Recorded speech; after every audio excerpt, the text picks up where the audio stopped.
খাবার চলে মাহে রমাদান মুবারককে এই মহিলা থাকতে শুনলাম নাই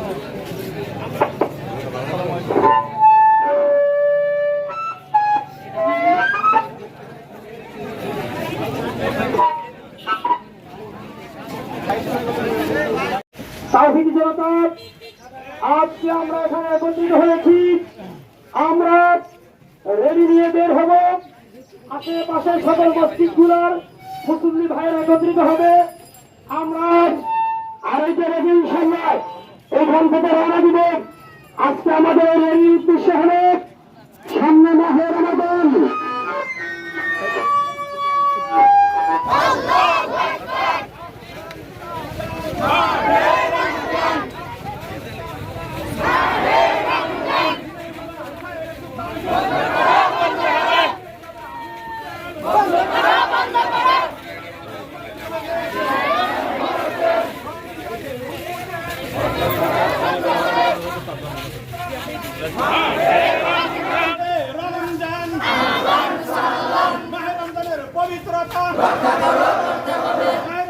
পবিত্রতা দিনের বেলা চায়ের দোকান, দিনের বেলা হোটেল,